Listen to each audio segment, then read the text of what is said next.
વિરાજીએ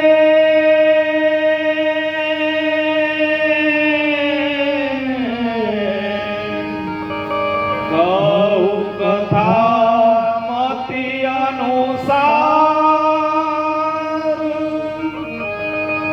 પ્રેમ સહિત ગાલી ધરો પધારે શ્રી પવન કુમાર શ્યામ રામચંદ્ર કી જય રઘુવીર રામચંદ્ર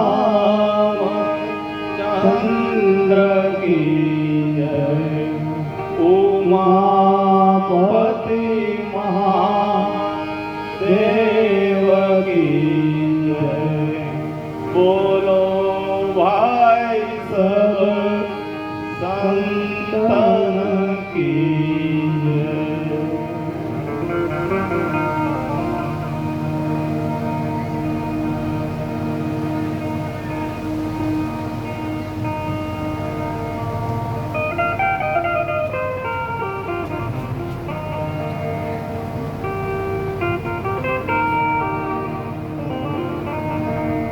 गंगा सागर सब कोई कही राम जय राम जय जय राम गंगा सागर सब कोई कही श्री राम जय राम जय जय राम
હવે શ્રી રામચરિત માનસ કથાના પ્રસંગની અંદર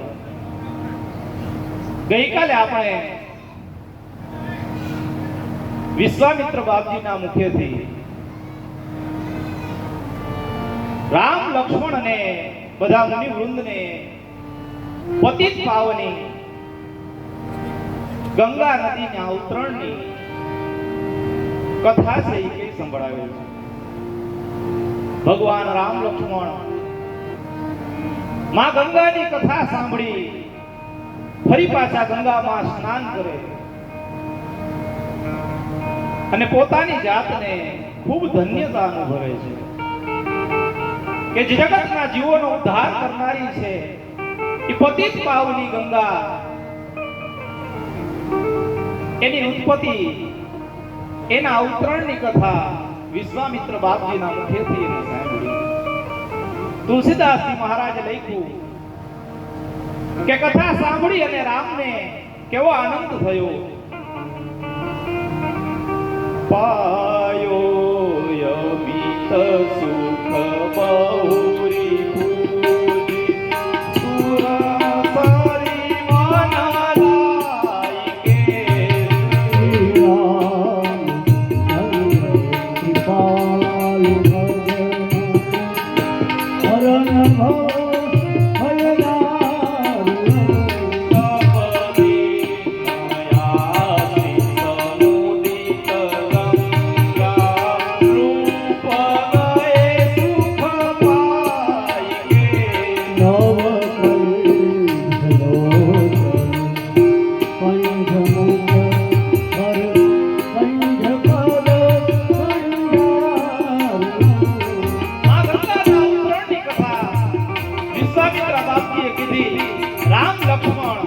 સકળ મૂકી ઊંડે એને સાંભળી. અલૌકિક આનંદ છે. એ ગંગા અવતરણની કથા સાંભળી અને રામ લક્ષ્મણને થયું. અને તુલસીદાસ મહારાજે આયા ગંગા અવતરણની કથા કહેતા લખ્યું કે જે પુણ્ય ગંગા સ્નાનનું છે એ જ પુણ્ય ગંગા અવતરણની કથા સાંભળવાથી થાય છે. ત્યાંથી બધા ઋષિમુનિ રામ લક્ષ્મણ વિશ્વામિત્ર પ્રાપ્તિ સાથે હવે આગળ જનકપુરની અંદર પ્રયાણ કરે છે. ધીમે ધીમે જનકપુરની નજીક બધાઈ જાય છે. દૂરથી જનકપુર દેખાય છે. વિશ્વામિત્ર બાપજીએ કીધું કે રામ લખન, જો આ દૂરથી તમને જે દર્શન થાય એ વિદેહી એવા જનક રાજાની નગરી છે જનકપુરી. એને મિથિલા નગરી પણ કહે છે. રામ લક્ષ્મણે દૂરથી જનક નગરી જોઈ તો એના આનંદનો પાર નથી. નગરને ચારે બાજુ સુંદર મજાની આંબાવાડી છે, સુંદર મજાના બગીચા છે, સુંદર મજાના નદી તળાવ, અને નદીની અંદર ઉતરવા માટે રત્ન અને મણિ જડિત પગથિયા છે બનેલા છે. આવી સુંદર મજાની જનકપુરી છે એ દૂરથી દેખાય છે.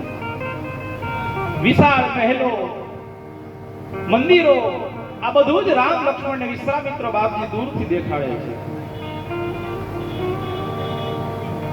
સંતો પણ અહીંયા વાત કરે કે આ જનકપુરી નગરી છે એ કેવી છે. કારણ કે રામચરિત માનસની અંદર 3 નગરના વર્ણન આવે. સૌથી પહેલા રામનો જ્યાં જન્મ થયો એ અયોધ્યા નગરી, બીજી મિથિલા નગરી અને ત્રીજી છેલ્લે લંકા નગરી. તો સંતો જ્યારે જ્યારે કુંભમાં, પ્રયાગમાં, મેળાવડામાં ભેગા થાય ને ત્યારે સત્સંગ કરતા હોય ત્યારે એની અંદર સત્સંગના વિષય કેવા હોય કે રામાયણની અંદર આ 3 નગરી આવે તો આ 3 નગરીમાંથી મહાન નગરી કઈ. એટલે બધાય સંતો છે એ પોતપોતાના મંતવ્ય રજૂ કરે. કોઈ સંત કહેશે કે ભગવાન રામ અયોધ્યામાં જન્મ્યા તો અયોધ્યાને જ સૌથી પૂર્ણ અને શ્રેષ્ઠ નગરી કહેવાય. તો વળી કોઈ સંતો કહેશે નહીં,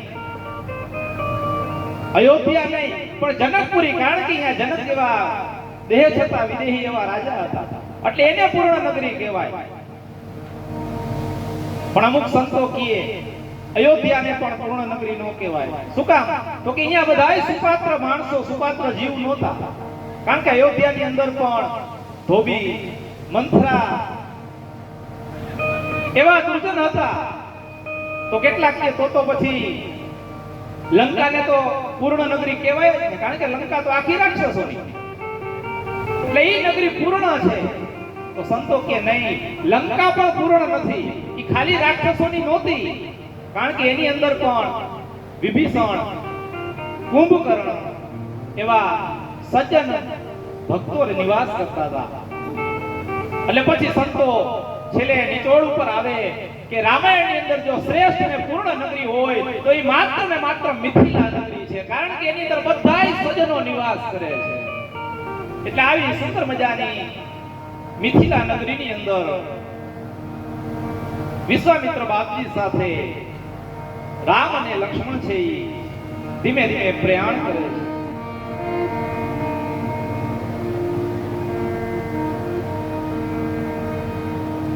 અંદર આંબાવાડીમાં વિશ્વામિત્ર બાપજી આવ્યા તો જનકપુરમાં ખબર પડી જનક રાજાને, એટલે એની સાથે સતાનંદ ગુરુને લઈ અને વિશ્વામિત્ર બાપજીનું સ્વાગત અને સન્માન કરવા માટે આવ્યા. વિશ્વામિત્ર બાપજી આંબાવાડીની અંદર નિવાસ કર્યો બધા સંતો સાથે, ઋષિમુનિઓ સાથે. એટલે સતાનંદ ગુરુને લઈ અને જનકજી મહારાજ છે વિશ્વામિત્ર બાપજીને પગે લાગે છે, એની સ્તુતિ કરે છે કે હે મુનિ, આજે તમે મારા નગરની અંદર આવી અને મને પાવન કર્યો. મારા ભાગ્ય છે એ આજે ભૂલી ગયા કે તમારા જેવા સંતોના ચરણ છે એ મારા નગરમાં આવ્યા. સતાનંદ ગુરુ અને વિશ્વામિત્ર બંને મળ્યા. હજી એ વાર્તાલાપ કરે છે ત્યાં રામ અને લક્ષ્મણ આંબાવાડી જોવા ગયા. એ આંબાવાડી જોઈ અને વિશ્વામિત્ર બાપજી પાસે આવ્યા, ગુરુને પ્રણામ કર્યા. એટલે ગુરુએ કીધું કે આ જે નગરીમાં આપણે આવ્યા ને એ મિથિલાના રાજા જનક છે અને આ એના ગુરુ સતાનંદ છે. એટલે રામ અને લક્ષ્મણે બંને છે એને પ્રણામ કરે છે, પગે લાગે છે. પણ રામ તો ગમે એમ તો બ્રહ્મ છે અને જનક છે એ જીવ છે. એટલે બ્રહ્મ અને જીવનું જે આકર્ષણ હોય ને એ સહજ રીતે થયું. રામને જોઈ અને જનકજી મહારાજ એક ચિત્તે સ્થિર એને જોવા માંડ્યા. નહીતર અત્યાર સુધીમાં કેટલાય રાજકુમાર, કેટલાય મનુષ્યને જોયા હોય, પણ એનાથી વિશેષ આજે રામને જોઈ અને કંઈક આકર્ષણ થાય છે. એટલે જનક મહારાજ છે વિશ્વામિત્ર બાપજીને પૂછે છે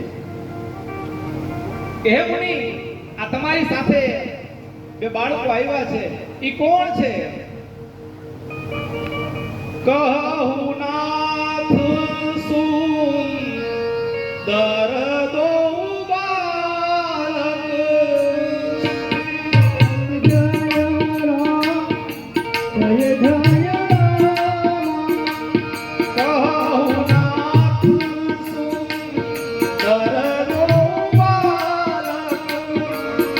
રામ જય જય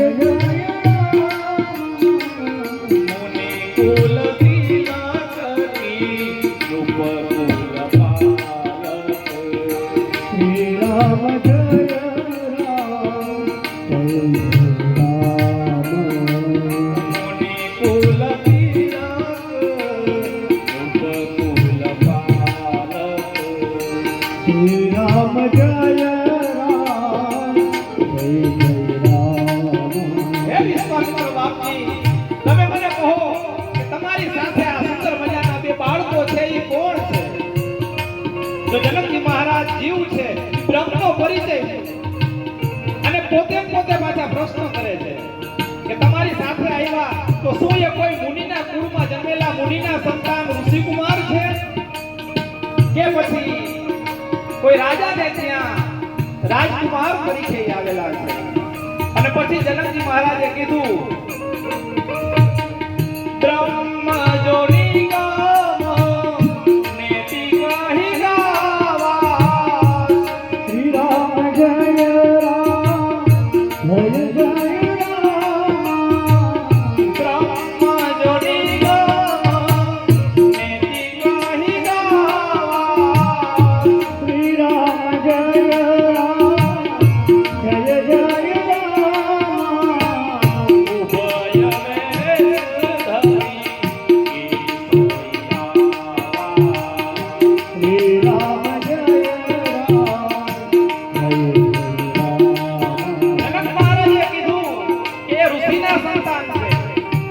રાજકુમાર છે, અગર તો જેને બ્રહ્મ પણ નેતિ વેદ પણ નેતિ કહીને થાકે, એ પરાત્પર બ્રહ્મ છે, એ અવતાર ધારણ કરીને આવ્યો છે.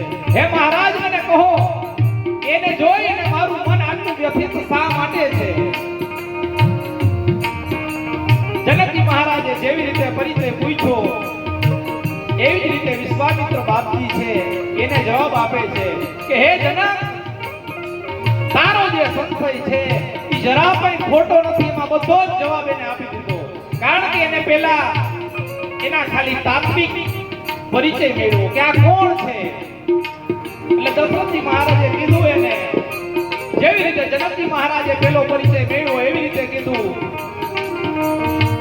રઘુકુલ વાણી દશરથ કે જાયે, શ્રી રામ જય રામ જય જય રામ, રઘુકુલ વાણી દશરથ કે જાયે, શ્રી રામ જય રામ જય જય રામ, મમહિત લાગી નરેશ પઠાયે, શ્રી રામ જય રામ જય જય રામ, મમહિત લાગી નરેશ પઠાયે. શ્રી રામ જય રામ જય જય રામ. જેવો પહેલો પરિચય જનક મહારાજે પૂછ્યો એવો પહેલો પરિચય વિશ્વામિત્ર એને આપે છે. અયોધ્યાના રાજા દશરથના બંને સંતાન છે અને મારા યજ્ઞના રક્ષણ માટે દશરથજી મહારાજે મારી સાથે છૂટા છે. અને પછી મર્મ રીતે વિશ્વામિત્ર બાપજીએ કીધું, અને બીજો તારો જે સંશય છે એ પણ મિથ્યા નથી. એમાં જનકજી મહારાજ બધું સમજી ગયા કે આ નક્કી બ્રહ્મ છે કે જેને જોઈને મને આટલું આકર્ષણ થયું છે. એટલે જનકજી મહારાજ છે એ રામને છે એ પ્રણામ કરે છે. જનક મહારાજ વિશ્વામિત્ર બાપજીને કહે કે હે મુનિ, એવું હોય તો આ રામ અને લક્ષ્મણ તો રાજકુમાર છે, એને મારી સાથે જનકપુરીમાં મોકલો. કારણ કે આ તો ઋષિના સંતાન નથી, એ અંબાવાડીમાં ન રહે. એટલે રામ અને લક્ષ્મણે બહુ સરસ જવાબ આપ્યો જનકજી મહારાજ કે અમારા પિતાજીએ મુનિને સોંપ્યા છે, જ્યાં વિશ્વામિત્ર બાપજી નિવાસ કરશે ત્યાં અમે એની સાથે નિવાસ કરશું. એ આંબાવાડીમાં રહીએ, બગીચામાં રહીએ તો અમે પણ ત્યાં જ નિવાસ કરશું.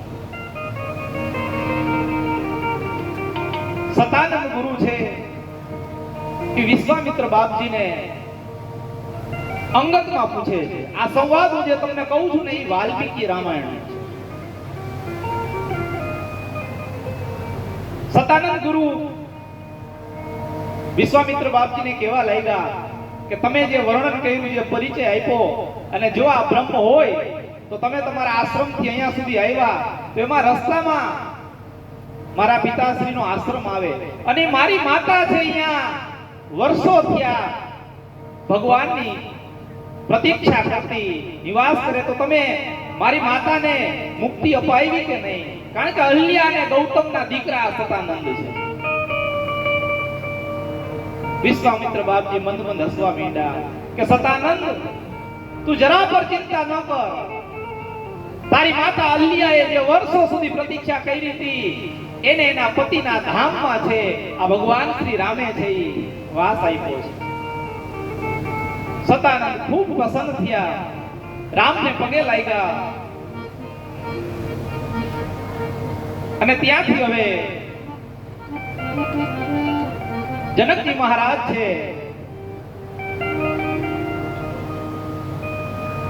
નગરની અંદર આવે છે. વિશ્વામિત્ર અને બધા ઋષિ મુનિઓ આંબાવાડીમાં નિવાસ કરે. રામ લક્ષ્મણ પણ એની સાથે આંબાવાડીમાં નિવાસ કરે છે. આમ કરતા કરતા સાંજનો સમય થયો, વિશ્રામ કરી લીધો. એટલે રામ વિશ્વામિત્રને કહે છે કે હે ગુરુદેવ, આપણે જ્યારથી આ જનકપુરીમાં આવ્યા, આંબાવાડીમાં નિવાસ કરી છે, ત્યારથી લક્ષ્મણની એક ઊંડી ઊંડી ઈચ્છા છે કે આ સુંદર મજાની મિથિલા નગરી છે તો એને દર્શન કરવા છે, આ નગરીને એને નિહાળવી છે. જો ગુરુ મહારાજ તમે આજ્ઞા આપો તો હું નગરમાં જઈ અને આ લખનને સુંદર મજાની મિથિલા નગરી છે એને એના દર્શન કરાવવા. વિશ્વામિત્ર બાપજી મંદ મંદ હસવા માંડ્યા કે રામ,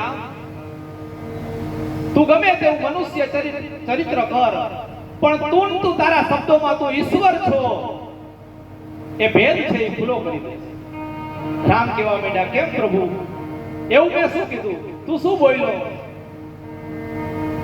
કે લક્ષ્મણને ઈચ્છા છે મિથિલા નગરી જોવાની, અને તે એમ કીધું કે હું જઈ અને મિથિલા નગરીના દર્શન કરાઈ આવું, બતાઈ આવું. તો જેમ લક્ષ્મણ પહેલી વાર આવ્યો છે એમ તું અહીંયા મિથિલામાં ક્યાં બીજી વાર આવ્યો છો? તું પહેલી વાર આવ્યો, તે પણ ક્યાં મિથિલા નગરી જોઈ છે? તું એમ કહેશ કે હું લક્ષ્મણને બતાઈ આવું, એનો મતલબ એમ કે તું બ્રહ્મ છો, તારાથી આ જગતમાં કાંઈ પણ અજાયણું નથી. રામ નીચું જોઈ ગયા. વિશ્વામિત્રએ કીધું ઘણી જ ખુશીથી, જાઓ, બંને ભાઈઓ છે, નગર જોયાઓ. અને સાથે સાથે બીજું શું કીધું? તમારા સુંદર ચહેરાના દીદાર છે એ મિથિલા વાસીઓને કરાય. બીજી કોઈ જાતની ભલામણ અહીંયા ગુરુજીએ કરી નથી, કારણ કે રામ છે એ મર્યાદા પુરુષોત્તમ છે, એને કોઈ જાતની ભલામણ ન કરવાની.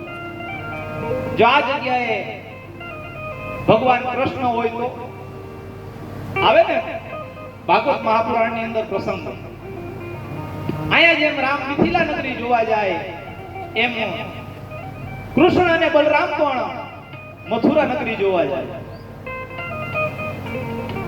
એટલે એના નંદ બાબાને કહે કે બાબા, અમે મથુરામાં આવ્યા તો મથુરા નગરી અમને જોવા જવા દો ને.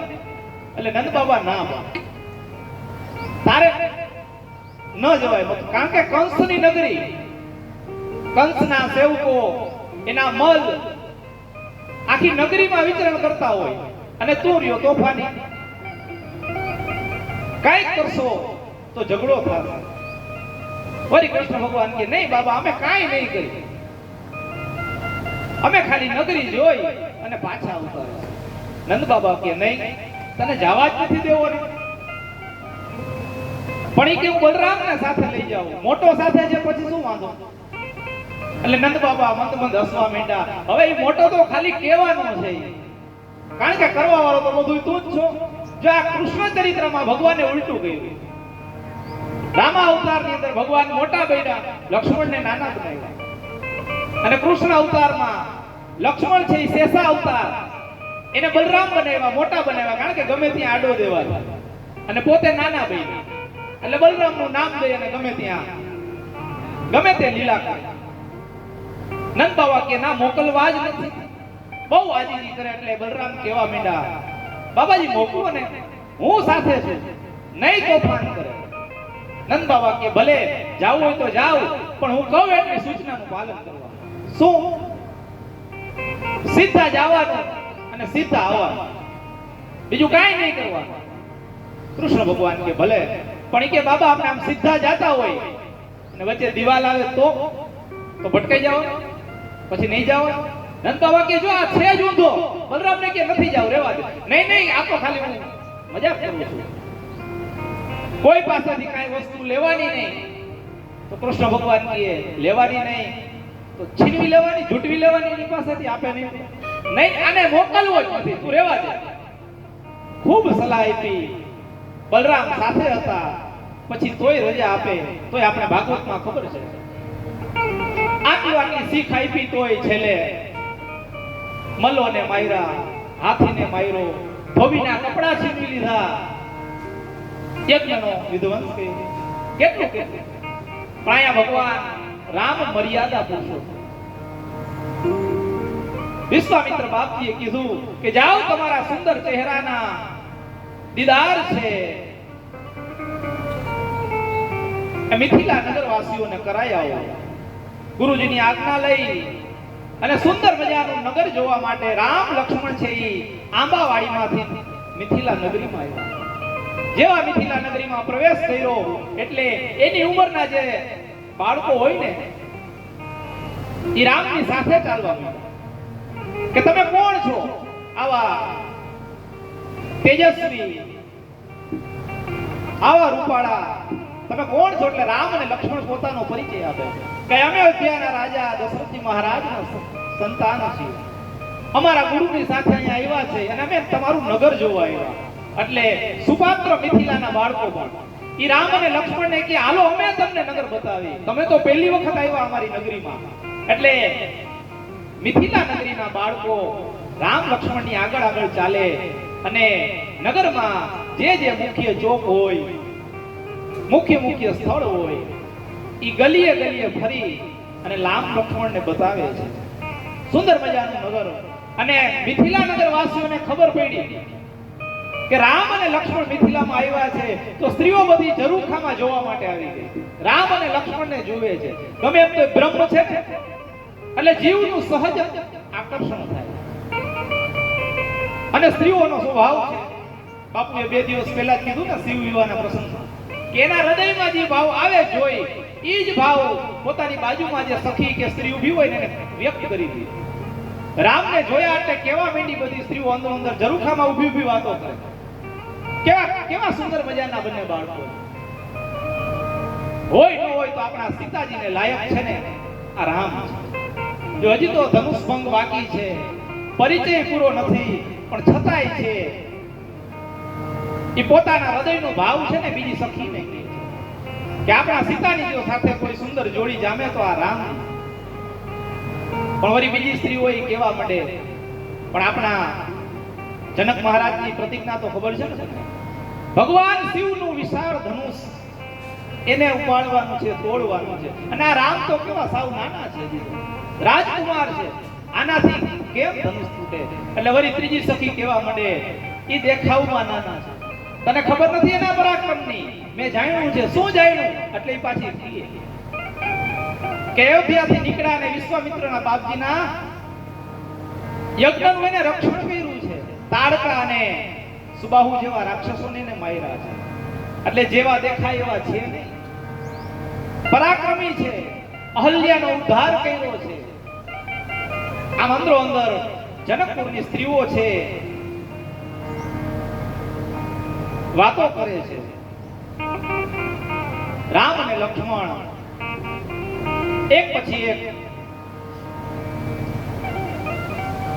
ગલીઓમાંથી એને મિથિલા નગરીના બાળકો છે, જ્યાં ધનુષ યજ્ઞની સભા છે, જ્યાં ધનુષ યજ્ઞ થવાનો છે, એ સભા જોવા માટે લઈ ગયા. બાળકોએ કીધું કે જો અહીંયા છે સુંદર મજાની વ્યવસ્થા, આખી વ્યવસ્થા બતાવી બાળકોએ કે અહીંયા અમારા ગામની અંદર, અમારા નગરમાં ધનુષ યજ્ઞનું વિશાળ આયોજન થવાનું છે. જે ગલીમાંથી ભગવાન રામ અને લક્ષ્મણ નીકળે એને જોઈ અને મિથિલા નગરીઓ છે એ મોહિત થઈ જાય છે. અમુક સ્ત્રીઓ તો ઝરૂખામાંથી ભગવાન રામ અને લક્ષ્મણ નીચે હાલે ને તો ઉપરથી પુષ્પની વૃષ્ટિ કરે છે કે રામના ચરણની અંદર વધારે હાલ ન આવે. રામ લક્ષ્મણના દીદાર મિથિલા નગરવાસીઓએ કર્યા. અને હવે રામ ત્યાંથી જનકપુરી જોઈ સંધ્યા સમય થવા આવ્યો એટલે પાછા આંબાવાડીમાં. જેવા આંબાવાડી નજીક પહોંચ્યા એટલે મિથિલાના બાળકો હતા એને ભગવાન રામે હાથ જોડી અને કીધું કે હવે તમે અમારી સાથે ઘણો સમય રહ્યા, તમારું સુંદર મજાનું નગર અમને બતાવ્યું, હવે તમે તમારા ઘરે જાઓ. અમારા ગુરુનો સંધ્યાનો વંદનનો સમય થયો છે, અમે પણ એની સેવામાં જાય. પણ આ તો મિથિલાના બાળકો આજ્ઞાંકિત છે. રામે જેવું કીધું એટલે ત્યાંથી જ આંબાવાડીની બહારથી ગયા. જો અત્યારના છોકરા હોય જોઈએ અને કીધું હોય જોઈએ કે મારા ગુરુને સંધ્યામાં ખલેલ પડે તો બાયું ચડાવે, એવો કેવો તારો ગુરુ છે, અમારે જોવો છે, હાલ જોઈએ એમ કે અંદર આવે. પણ આ તો મિથિલા નગરીના સુપાત્ર બાળકો, રામે કીધું એટલી જ શિસ્તથી બાળકોએ ત્યાંથી વિદાય લીધી. અહીંયા રામ અને લક્ષ્મણ સંધ્યાવંદન કરી અને ગુરુની પાસે બેઠા છે. રાત્રિનો સમય થયો, બધા ઋષિમુનિઓ સાથે વેદ પુરાણનો સત્સંગ ચાલે છે, વાતો થાય છે. રામ લક્ષ્મણ બધાની સાથે સાંભળે છે. આમ કરતા કરતા વિશ્વામિત્ર બાપજીનો સુવાનો સમય થયો એટલે રામ અને લક્ષ્મણ છે વિશ્વામિત્ર બાપજી સુતા એટલે બંને ભાઈના બંને પગ દબાવે છે. જો આ એક પરંપરા હતી, ગુરુ શિષ્ય પરંપરા, વડીલોનું કઈ રીતે માન સન્માન જાળવવું. વિશ્વામિત્ર બાપજીએ ખૂબ આગ્રહ કર્યો કે હવે તમે સૂઈ જાઓ, એટલે એના ચરણની સેવા કરી અને હવે રામ લક્ષ્મણ છે એ સુવાય. જેવા રામ સુતા એટલે લક્ષ્મણ નાના છે એટલે લક્ષ્મણ પાછા ભગવાન રામની છે એ ચરણ સેવા કરવા માંડ્યા. તેની ચરણ સેવા કરી અને રામ લક્ષ્મણ બંને પણ સૂઈ ગયા.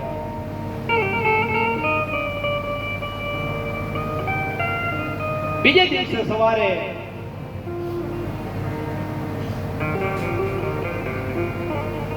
બ્રહ્મ મુહૂર્તમાં ઉઠી શૌચ ક્રિયા, સ્નાન આદિ સંધ્યા કરી અને હવે વિશ્વામિત્ર બાપજી છે રામ અને લક્ષ્મણને કહે છે કે હે રામ અને લક્ષ્મણ, અહીંયા બાજુમાં જ સુંદર મજાની પુષ્પ વાટિકા છે, એમાંથી મારી પૂજા માટે થોડા પુષ્પ છે એ ચૂંટતા આવો. ગુરુની આજ્ઞા લઈ અને રામ અને લક્ષ્મણ બાજુમાં પુષ્પ વાટિકા છે એમાં પુષ્પ ચૂંટવા માટે જાય છે.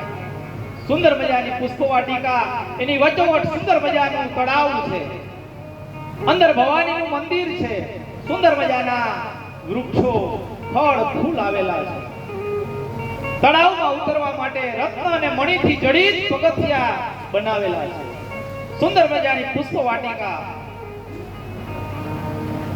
એટલે ભગવાન રામ છે એ લક્ષ્મણને કહે કે આપણે માળીની રજા લઈ અને પછી પુષ્પ ચૂંટશું. બાગનો માળી હતો, એને જઈને કીધું કે મહારાજ, અમારે અમારા ગુરુની પૂજા માટે થોડાક પુષ્પ ચૂંટવા છે, તો તમારી જો આજ્ઞા હોય તો થોડાક પુષ્પ આમાંથી લઈ લો. માળી વિચારો બે હાથ જોડીને વંદન કરવા માંડ્યો. અરે મહારાજ, તમારે ક્યાં પુષ્પ ચૂંટવાની જરૂર છે? હું તમને પુષ્પ ચૂંટી દઉં, એની માળા બનાવી દઉં અને આપી જાઉં. રામે કીધું નહીં, તમે ખાલી અમને આજ્ઞા આપો, અમારી ગુરુની સેવા અમે જાતે કરશું.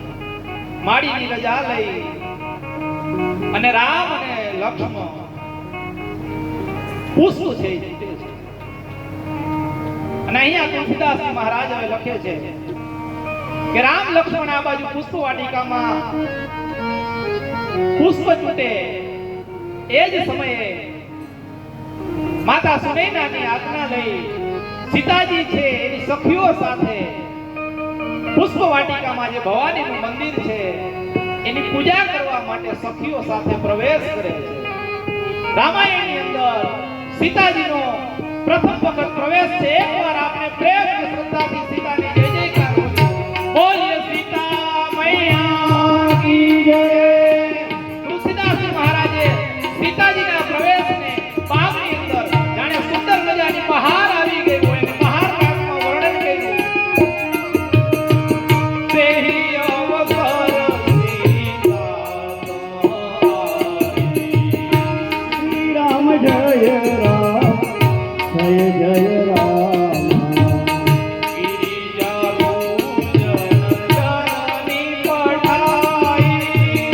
શ્રી રામ જય રામ, જય જય રામ. માતા સુનૈનાની આજ્ઞાથી સીતાજીએ પુષ્પ વાટિકાની અંદર પગ મૂક્યો, પણ જાણે સીતાજીના આગમનથી આખું પુષ્પ વાટિકાનું વાતાવરણ છે એ સુંદર બની ગયું, મોહક બની ગયું.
સાથે પાછા મંગળ ગીતો ગાતી ગાતી પ્રવેશ કરે છે.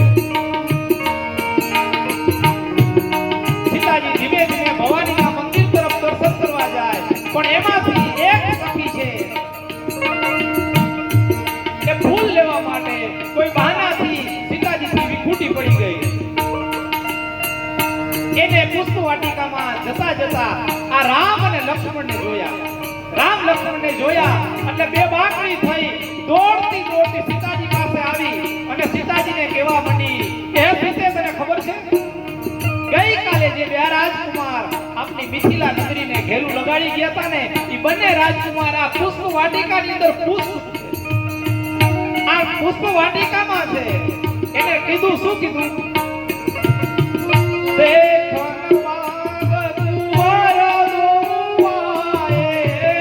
શ્રી રામ જય રામ જય જય રામ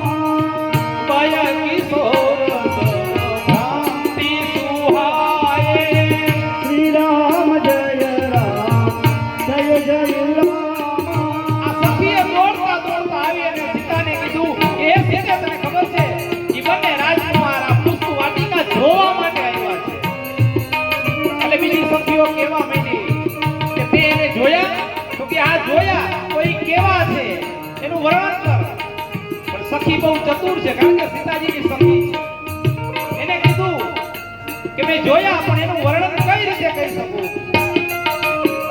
શ્યામ ગૌરકી કહો બખાની. શ્રી રામ જય રામ જય જય રામ. એક શ્યામ છે, એક ગૌર છે, પણ એનું વખાણ કઈ રીતે કરું? શું કામ? તો કે એને જોયા છે મારા નેત્રએ. મારા નેત્રએ જોયા, પણ નેત્ર ને જીભ ક્યાં છે? આંખે જોયા છે. જો આંખ ને જીભ હોય તો એ કેવા છે એનું વર્ણન કરે. એનું વર્ણન જીભ કરી શકે, પણ જીભ ને આંખ ક્યાં છે? કારણ કે જીભે એને જોયા નથી, એટલે હું એનું વર્ણન ન કરી શકું. તું જઈ અને એના દર્શન કર, એટલે તને ખ્યાલ આવે. સખીએ કીધું એટલે સીતાજી હવે ભવાનીની પૂજા કરવા જતા હતા. ત્યાંથી રામના દર્શન માટે સખીની સાથે જાય છે. જો જેને રામના દર્શન કર્યા એ આગળ ચાલે અને સીતાજી એની પાછળ પાછળ કે રામ ક્યાં છે, તું એના દર્શન અમને કરાવો. આ બાજુ રામ અને લક્ષ્મણ પુષ્પ છૂટે છે. એમાં સીતાજી સમીપ આવે છે. એના નુપુરનો, એના બાજુબંધનો સુંદર મજાનો અવાજ થાય, જણકાર થાય. એટલે રામ છે એ ચારે દિશામાં જુએ કે આ શું? જાણે દિવસના કામદેવ છે દિગ્વિજય કરવા નીકળો હોય એવું લાગે છે. લક્ષ્મણજી સમજી ગયા કે સીતા આ બાજુ આવે છે. કે લક્ષ્મણજીએ તરત જ ભગવાન રામને એક લતા મંડપ હતો ત્યાં લઈ ગયા. ત્યાં લઈ જઈ લતા મંડપમાં અને ભગવાન રામને શણગારવા માંડ્યા. પરસેવાના બિંદુ ચોટેલા હતા, એ પોતાના વસ્ત્રથી સાફ કરવા માંડ્યા. પુષ્પ હતા એની માળા પહેરાવી. એટલે રામ કેવા માંડ્યા, લખન તું આ ઓચિંતાનો શું કરસ લતા મંડપમાં મને લઈ આવીને? એટલે લખન કે તમે કાઈ પ્રભુ બોલો. કેમ? તો કે તમે ઠાકોરજી છો ને હું તમારો પૂજારી છું. પૂજારીની ફરજ શું? કે દર્શનાર્થીઓ આવે એ પેલા ઠાકોરજીને તૈયાર કરવા. એટલે તમે ચૂપચાપ ઉભા રહ્યો. દર્શનાર્થીઓ તમારા દર્શન કરવા માટે આવી રહ્યા છે ને હું તમારો શણગાર કરું. રામ મંદ મંદ હસે છે. એમાં દૂરથી સીતાજીને પેલા રામે જોયા. રામે જોયા એટલે તરત રામે લક્ષ્મણને કીધું. શું કીધું લક્ષ્મણને? કે લખન જો તાત જનક તનયાય હસોઈ. શ્રી રામ જય રામ જય જય રામ. તપસ્યોગ્ય જેહી કારણ હોઈ. શ્રી રામ જય રામ જય જય રામ. લખન જો આ જનક મહારાજના એ દીકરી છે કે જેના માટે આટલો વિશાળ છે ભવિષ્ય થાય છે. રામે લક્ષ્મણને કીધું. રામે સીતાને જોયા, પણ હજી સીતાજીએ રામને જોયા નથી. એ તો ઓલી સખી છે એની પાછળ પાછળ ચાલતી આવે છે. ધીમે ધીમે ડગલે સીતાજી સખીઓ સાથે રામને એના દર્શન કરવા માટે એમની સન્મુખ આવ્યા અને જ્યાં સીતાજીએ રામને જોયા રામ અને સીતાની બે આંખો છે એ ચાર થઈ એક ટકે છે એ નિહાળવા માંડ્યા. રામ સીતાને જુએ, સીતા રામને જુએ અને સીતાજીએ રામને જોઈ એના નેત્રો છે એ બંધ કરી દીધા. બાજુમાં ઉભેલી સખીઓ કહેવા માંડી, સીતા ભવાનીનું ધ્યાન તો પછી થશે, જો કદાચ નેત્રો બંધ કરી અને ભવાનીને યાદ કરતી હોય તો એનું ધ્યાન તો પછી થશે. આ રાજકુમારના દર્શન છે એ કરી લે. પણ સીતાજીએ એકવાર વિચાર્યું કે જે નેત્રોથી મેં રામના સુંદર ચહેરાના દીદાર કર્યા, ફરી પાછા હું નેત્ર ખોલું અને જો મને રામ સામે જોવા ન મળે તો એના બદલે મારે પુષ્પવાટિકાના વૃક્ષો, હરણ, પક્ષીઓને નિહાળવા પડે, તો એના કરતા મેં મારા રામની છબીને જે હૃદયમાં ઉતારી છે એને હું હૃદયની અંદર નિહાળું. થોડી વાર રામના દર્શન કરી અને સીતાજી હવે સખીઓ સાથે ભવાનીના મંદિર તરફ જાય છે. જતા જતા ફૂલના બાને, પક્ષીઓના બાને ફરી ફરી અને રામના દર્શન કરે છે. અને ત્યાંથી હવે ભવાનીના મંદિરે સીતાજી સખીઓ સાથે આવ્યા. ભવાનીની પૂજા કરી અને ભવાનીની સુંદર મજાની સ્તુતિ કરી.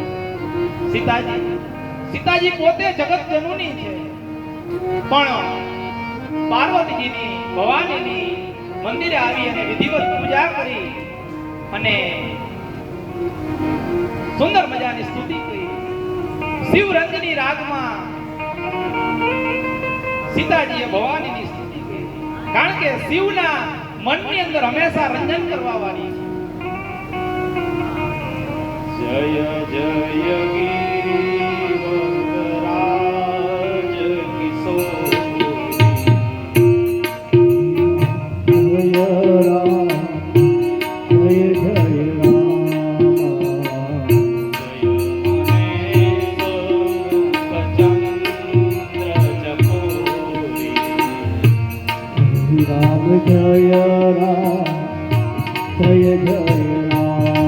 ભવાનીની મૂર્તિ સામે સીતાજી બે હાથ જોડીને સ્તુતિ કરે કે હે હિમાલયની પુત્રી, હે મહેશના મુખરૂપી ચંદ્રને ચકોરની જેમ સતત નિહાળતી હે ભવાની, હે ગણેશ અને છ મુખવાળા કાર્તિકેયની માતા, તમે તો જગત જનની છો, હું તમારી શું સ્તુતિ કરું.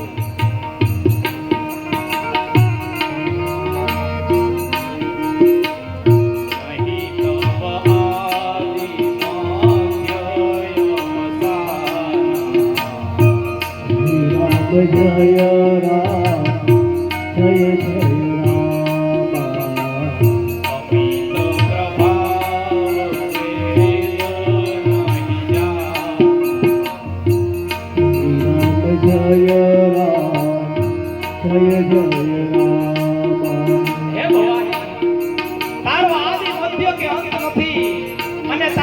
તારા ગુણોનો પાર તો વેદ પણ પામી શકે નહીં.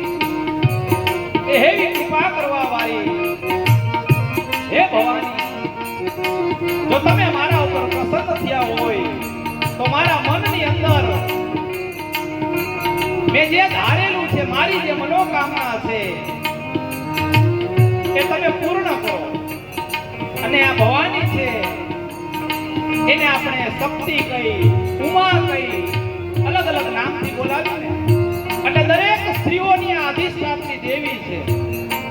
નાનપણથી દીકરીઓ કુંવારી હોય ને તો એ ગોરમાં પૂજતી હોય ને તો આનું જ એક સ્વરૂપ છે. મોટી થાય જયા પાર્વતી રીએ અત્યારે ગોરમાં બનાવી પૂજી, એ બધા જ સ્વરૂપ છે એ આ ભવાનીના છે. એટલે આ સ્ત્રીઓની તો અધિષ્ઠાત્રી દેવી છે. સુંદર મજાની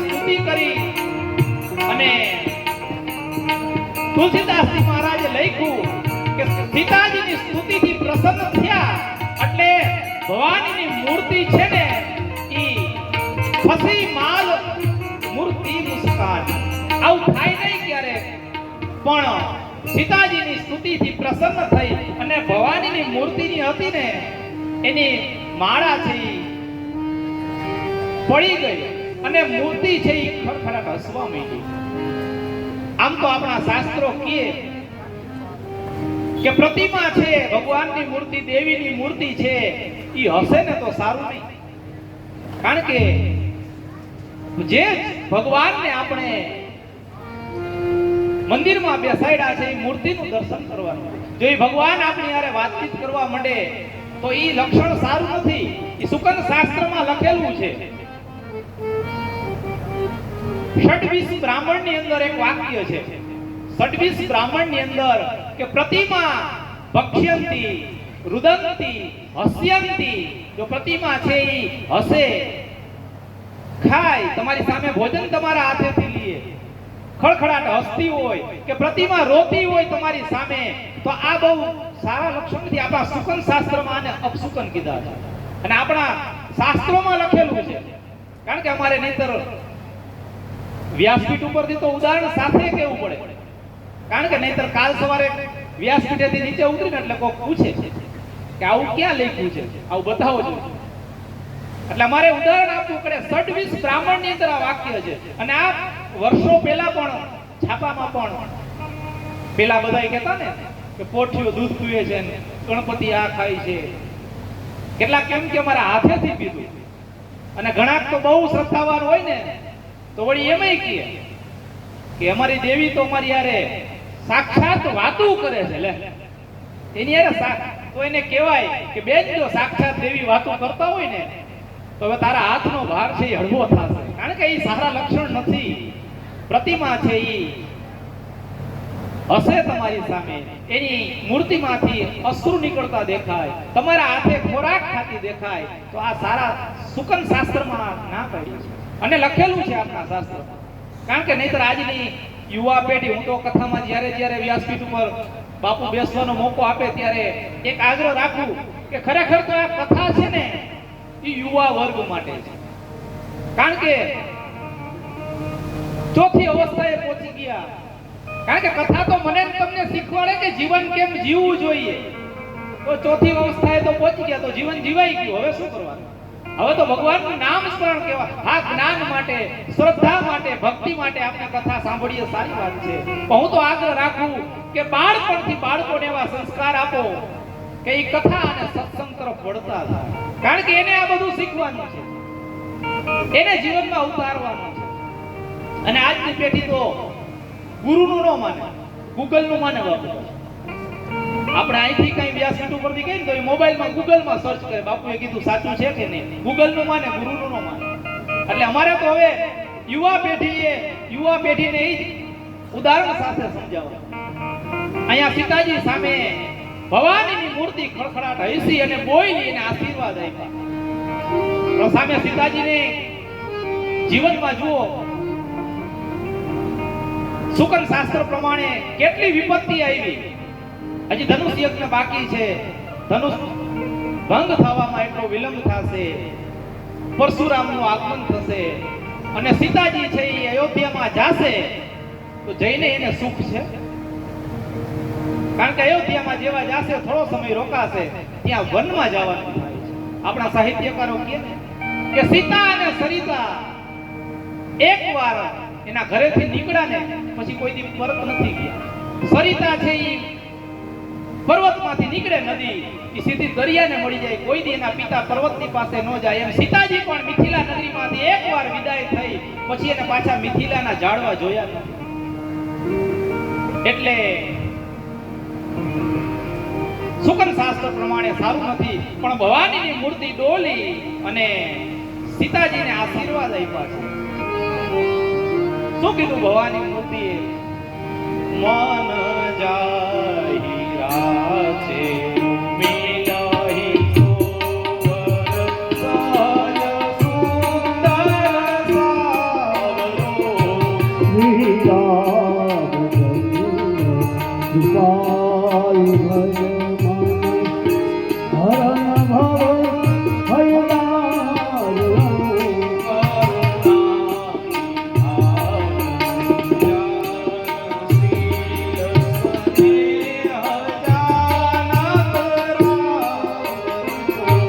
ભગવાનની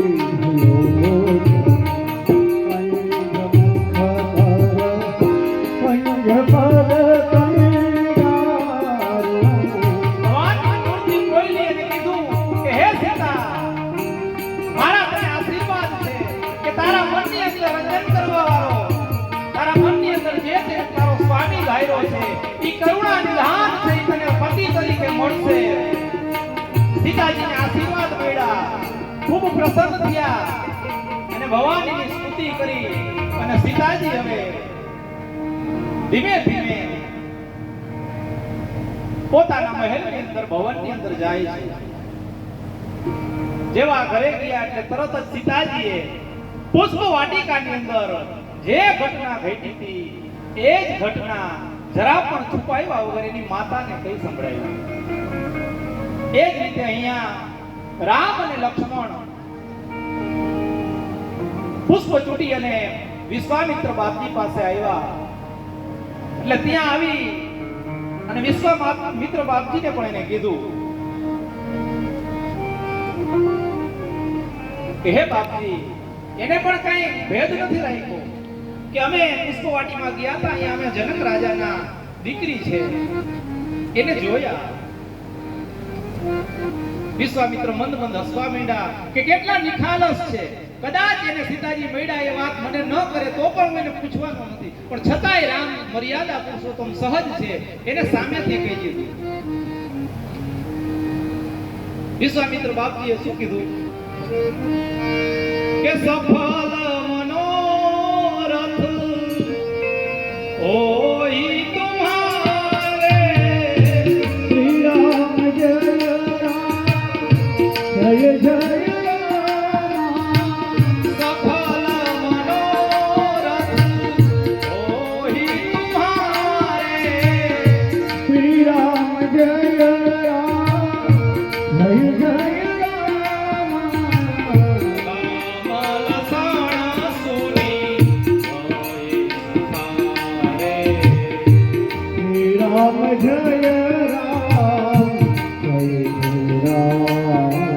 વિશ્વામિત્ર બાપજીએ કીધું કે હે રામ, તમારા મનનો મનોરથ છે એ સફળ થાવ. અને વિશ્વામિત્ર બાપજીએ પાછા એક વચનમાં આશીર્વાદ ન આપ્યા, કારણ કે રામ સીતાજીને જોઈને આવ્યા તો એને એમ કહેવું જોઈએ કે રામ, તારા મનનો મનોરથ છે એ સફળ થાય, એક વચન કહેવું જોઈએ. પણ આયા વિશ્વામિત્ર બાપજીએ તો લખ્યું કે સફળ મનોરથ હોવું તુમ્હારે, તુમ્હારા શબ્દ નથી વાંચ્યો. વિશ્વામિત્ર બાપજી આમ શું કામ કીધું? કારણ કે એ તો ત્રિકાળદર્શી છે, એને ખબર છે જેમ રામે સીતાજીને જોયા એમ લક્ષ્મણે પણ ઉર્મિલાને જોયા છે, સીતાજીના બેનને. એટલે લક્ષ્મણના મનની અંદર પણ મનોરથ હતો. એટલે વિશ્વામિત્ર બાપજી ત્રિકાળદર્શી છે, બંનેને આશીર્વાદ આપ્યા કે હે લખન, તું તારા હૃદયનો ભાવ વ્યક્ત ન કર, પણ મારા આશીર્વાદ છે કે તમારા બંનેના મનોરથ છે એ સફળ થાય. મંદ મંદ રામ લક્ષ્મણ હસવા માંડ્યા. એ દિવસ વિશ્વામિત્ર બાપજી સાથે રામ લક્ષ્મણ છે એ આંબાવાડીમાં નિવાસ કરે. આમ કરતા કરતા સાંજનો સમય થયો. સંધ્યા વંદન કરી અને ફરી પાછા દરરોજની જેમ વિશ્વામિત્ર બાપજીની સેવા રામ અને લક્ષ્મણ કરે છે. વિશ્વામિત્ર બાપજીએ શયન કરવાનું કીધું એટલે ફરી પાછા રામ અને લક્ષ્મણ છે એ હવે શયન કરવા આવ્યા. લક્ષ્મણ છે રામના ચરણ દબાવે છે. ચરણ દબાવતા દબાવતા રામનું ધ્યાન છે એ આકાશ તરફ છે. આકાશમાં પૂનમનો ચંદ્ર સોળે કળાએ ખીલેલો છે, એના ઉપર ધ્યાન ગયું. એટલે ચંદ્રને જોઈને ભગવાન રામ લક્ષ્મણને કહેવા માંડ્યા, લખન, આ ચંદ્રને તો જો કેવો ખીલો છે, આ ચંદ્રને ખીલેલો જોઈ અને મને સીતાજીના મુખની યાદ આવે. આ સીતાનું મુખ છે એ ચંદ્ર જેવું કે નહીં? એટલે લખનજી હસવા માંડ્યા, મન મન કહેવા માંડ્યા, ખબરદાર ભાઈ, સીતાજીના મુખને ચંદ્રની સાથે ન સરખાવતા. શું કામ? લખને કીધું કે જન્મ સિંધુ પુનિ બંધુ બિસુ અને દીન મલિન સકલંક સિય મુખ સમતા ભાવ કિમી અને ચંદ્ર બાપુરો રંગ. શું કામ સીતાજીનું મુખ ચંદ્ર જેવું નથી? તો કે પેલું કારણ, એક તો જન્મ સિંધુ, ચંદ્રનો જન્મ સમુદ્રમાંથી ખારા સાગરમાંથી દે છે. અને પાછો બંધુ બીસુ, વિષનો ઈ ભાઈ છે, કારણ કે સમુદ્રમાંથી ઝેર પણ નીકળ્યું છે એટલે વિષનો ભાઈ થાય. એટલે જન્મ સિંધુ મુનિ બંધુ બીસુ અને દીન મલિન સકલમ. દિવસનો ઈ ચંદ્ર છે ઈ મલિન થાય. દિવસનો ચંદ્ર મને ન દેખાય, તમને ન દેખાય સૂર્યના પ્રકાશમાં. અને પાછો ચંદ્ર છે ઈ કલંકિત છે, ડાઘવાળો છે. તો શું સીતાજીનું મુખ છે એ દિવસનું વધારે તેજસ્વી હોય કે ચંદ્રની જેમ રાતે વધારે પ્રકાશિત હોય અને દિવસે ઝાંખું થાય એનું રૂપ એવું છે? પાછી ચંદ્રની કળા છે એ 15 દિવસ વધે, 15 દિવસ ઘટે. તો શું સીતાજીના મુખની ક્રાંતિ 15 દિવસ વધે ને ઘટે? એટલે ચંદ્રની સાથે ઉપમા આપો એ કોઈ રીતે યોગ્ય નથી, કારણ કે સીતાજીના મુખ આગળ ચંદ્ર તો બિચારો રંગ છે, ગરીબડો છે. બખરના મુખેથી આવા શબ્દ સાંભળી ભગવાન રામ મંદ મંદ હસવા માંડ્યા. બંને ભાઈઓ વાતચીત કરતા કરતા અને શયન કરે. બીજે દિવસે સવારે ફરી પાછા નિત્યક્રમમાં બ્રહ્મ મુહૂર્તમાં ઉઠી શૌચ ક્રિયા સ્નાનાદિ કર્મ કરી અને રામ લક્ષ્મણ છે ઉઠ્યા. રામે કીધું કે હે લખન, આજે ધનુષ યજ્ઞનો દિવસ છે, તો આપણે જઈ અને જોઈએ કે વિધાતા કોને મોટા અપાવે છે. સવારમાં બંને ભાઈઓ ઉઠ્યા અને લક્ષ્મણ કહેવા માંડ્યા કે ભગવાન, મને તો ખબર છે કે તમારું જેવું યજ્ઞશાળાની અંદર ધનુષ યજ્ઞની શાળામાં પ્રવેશ થશે એટલે બીજા રાજાઓ છે એ નિસ્તેજ થઈ જવાના છે. જેમ સવારમાં સૂર્યનો ઉદય થાય અને રાત્રિના ટીમ કરતા તારાઓ છે એ ઝાંખા પડી જાય, એમ તમારા તેજની સામે બધા રાજાઓ છે એ ઝાંખા થઈ જવાના છે. બંને ભાઈઓ આ વાતચીત કરે છે. વિશ્વામિત્ર બાપજી પાસે આવ્યા અને ત્યાં આવે વિશ્વામિત્ર બાપજી પણ પૂજા આદિ કર્મ કરી અને બેઠા છે. અહીંયા જનકજી મહારાજે સતાનંદ ગુરુને કીધું કે હે ગુરુજી, હવે આજે યજ્ઞનો દિવસ છે, ધનુષ યજ્ઞનો, તો તમે જાતે જઈ અને વિશ્વામિત્ર અને રાજકુમારને આંબાવાડીમાંથી લઈ આવો. સતાનંદ ગુરુ છે અહીંયા વિશ્વામિત્રજીને તેડવા માટે આવ્યા. એટલે તરત વિશ્વામિત્ર બાપજીએ કીધું કે રામ લખન, આપણે હવે યજ્ઞ શાળામાં જશું ને, જઈને જોઈએ કે હવે વિધાતા કોને મોટાઈ અપાવે છે. જનક મહારાજે આ વિશાળ ધનુષ યજ્ઞનું આયોજન કર્યું, તો એની અંદર વિધાતા કોને મોટાઈ આપે આપણે જોવા માટે જાય. લક્ષ્મણ થોડા ઉતાવળા છે. લક્ષ્મણ તરત કહેવા માંડ્યા કે ગુરુજી, આ જગતમાં મોટાઈ તો એને જ મળે જેના ઉપર તમારા જેવા ગુરુનો આશીર્વાદ હોય. વિશ્વામિત્ર મંદ મંદ હસવા માંડ્યા. સતાનંદ ગુરુની સાથે રામ લક્ષ્મણ અને વિશ્વામિત્ર છે એ હવે યજ્ઞશાળામાં પ્રયાણ કરે છે. ધીમે ધીમે યજ્ઞશાળામાં આવ્યા તો યજ્ઞશાળા આખી ખીચો ખીચ ભરેલી છે. તુલસીદાસજીએ લખ્યું કે ભગવાન શંકરનું વિશાળ ધનુષ છે યજ્ઞશાળાની વચ્ચે રાખેલું છે. એની ચારે બાજુ બધા ક્ષત્રિયો જેવો જેનો હોદ્દો એ પ્રમાણે એનું સિંહાસન બનાવેલું છે. અહીંયા ક્ષત્રિય બિરાજમાન છે. બધા રાજાઓ જુએ છે. અને સતાનંદ બાપજી આ બાજુથી આવી અને વિશ્વામિત્ર બાપજી અને રામ લક્ષ્મણની સાથે આખી યજ્ઞશાળા છે એના દર્શન કરાવે છે. ચારે બાજુ ફરી અને એક એક સ્થળ છે એ બતાવે છે. હવે ધનુષ યજ્ઞમાં કેટલાય પાપી રાજાઓ, કેટલાક ધાર્મિક રાજાઓ બધા આવેલા હતા.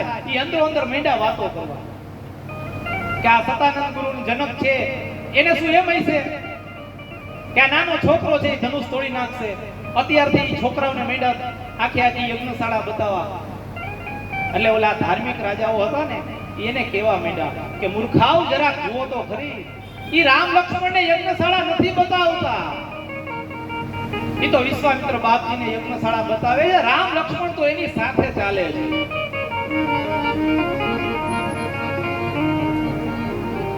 રામ લક્ષ્મણ જેવા યજ્ઞશાળામાં આવ્યા એટલે મિથિલા નગરીના દરેક લોકોએ દૂર દૂરથી ખંડ ખંડથી આવેલા બધા રાજાઓ હતા. એને રામ અને લક્ષ્મણને જોયા. રામ લક્ષ્મણ એક છે, પણ જોનારની દ્રષ્ટિ અલગ અલગ છે. બધાયને રામ લક્ષ્મણના અલગ અલગ પ્રકારના દર્શન થાય છે. સભાની અંદર જે રણધીર યોદ્ધા રાજા હતા, એને રામ છે જાણે કોઈ વીર રસ હોય એવા લાગે છે.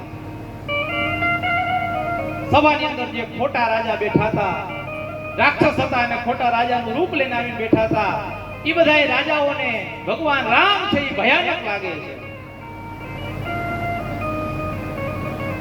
મિથિલા નગરીના જે લોકો હતા, એને પોતાના કોઈ અંગત સગા હોય એવા લાગે છે.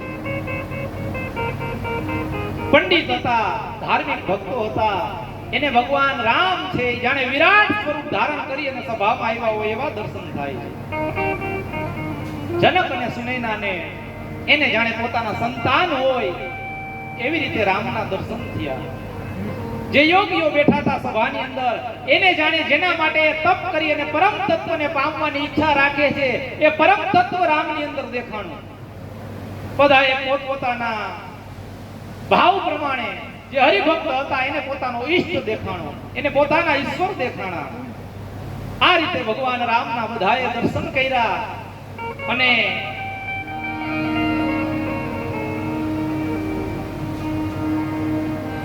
હવે વિશ્વામિત્ર બાપજી અને રામ લક્ષ્મણને સતાનંદ ગુરુ છે આસન આપવા માટે આવ્યા. અને એના માટે એક વિશિષ્ટ પ્રકારનું આસન છે એ મગાવ્યું. કેવું આસન? કે સબ મંચન તે મંચૈકાને સુંદર વિસદ વિશાલ, મુનિ સમેત દો બંધુ તહાને બેઠા રે મહિપાલ. બધાય આસનથી એક વિશિષ્ટ આસન આવ્યું. કેવો મંચ? વચ્ચે મોટું સિંહાસન અને બંને બાજુ નાના નાના સિંહાસન. આવો મંચ આવ્યો. એને સભામાં એક બાજુ સ્થાપવામાં આવ્યો. એની ઉપર વિશ્વામિત્ર બાપજી, જમણી બાજુ રામ અને ડાબી બાજુ લક્ષ્મણ છે એ બિરાજમાન થયા.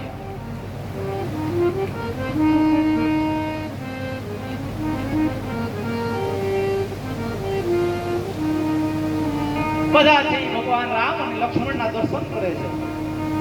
જેવો જેવો ભાવ છે એવા ભાવથી રામ લક્ષ્મણને નિહાળે છે.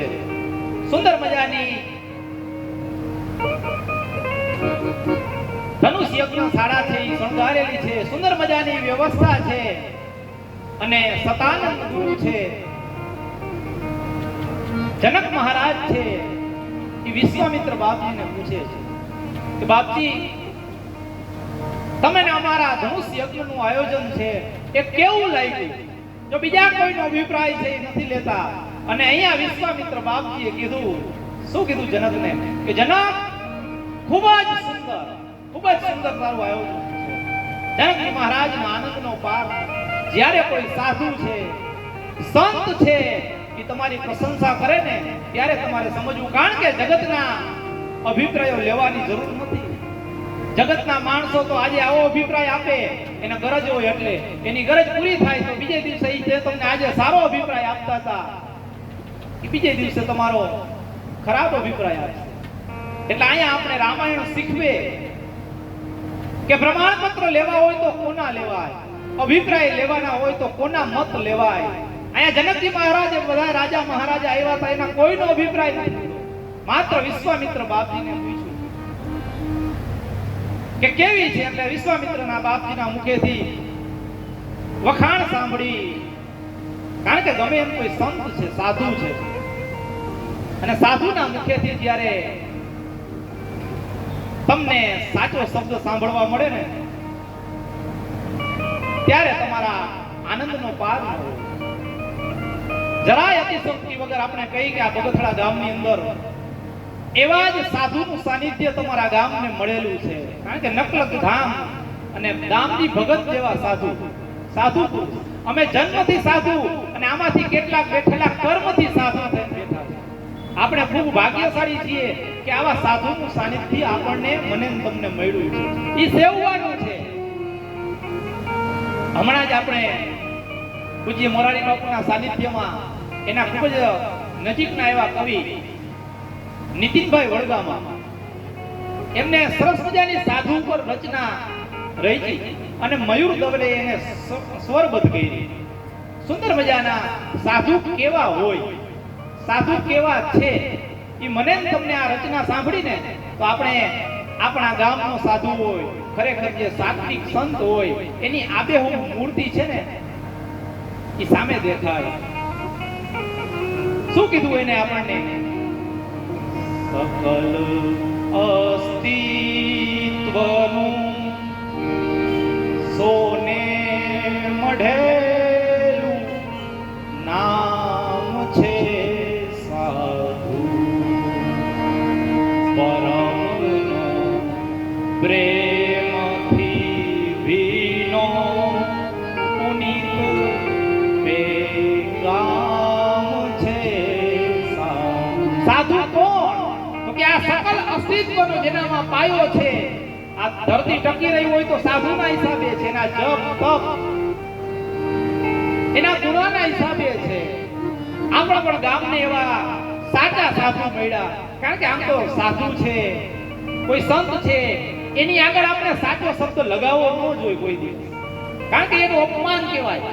કારણ કે સાધુ છે એ સાચા જ હોય, સંત છે એ સાચા જ હોય. પણ હવે સમાજમાં પહેલાના સમયમાં ઘી લેવા મોકલતા તો કોઈને કહેતા નહીં કે ચોખ્ખું ઘી લઈ આવો. આપણા વડીલો આપણે ઘી લેવા મોકલતા આજથી 40-50 વર્ષ પહેલા તો એમ જ કહેતા કે ખાલી ઘી લે આવો. બહુ તો ગાયનું કીએ કાં ભેંસનું કીએ, પણ હવે સાચું ઘી લઈ આવો એમ કીએ. શું કામ? ડાલડા આવ્યું ને એટલે સાચું ઘી એવો શબ્દ વાપર પડ્યો. એટલે બાપુ સમાજમાં આવ્યા, ખોટા આવ્યા એટલે સાચા સંત એવો શબ્દ આપણે ઉમેરવો પડ્યો. એટલે નીતિનભાઈ વડગામાએ બહુ સરસ લખ્યું, ઘડી ભરમાં જ ઓગળશે બધોય થાક અંદરનો. તમારો જે કાંઈ થાક હોય આવા સાચા સાધુની સમીપ જાવ ને તો ગમે એવો થાક હોય એ તમારો ઓગાળી નાખે. અને પછી કીધું એને ભટકતા જીવનો એ ભીતરી વિશ્રામ છે સાધુ. જીવ સંસારમાં જ્યાં ત્યાં ભટકતો હોય પણ આવા સાધુની પાસે જાય ને તો એને અહીંયા જીવને વિશ્રામ મળે. કારણ કે નીંદર હું તમે આમ દેખાવમાં શાંત દેખાતા હોય પણ મનની અંદર, હૃદયની અંદર કેટલાય વિચારો છે, કેટલાય પ્રશ્ન છે એ આમ ઉછળતા હોય. પણ આવા સાધુનું સાનિધ્ય સેડવી એટલે અહીંયા આપણે એક વિશ્રામ મળે છે.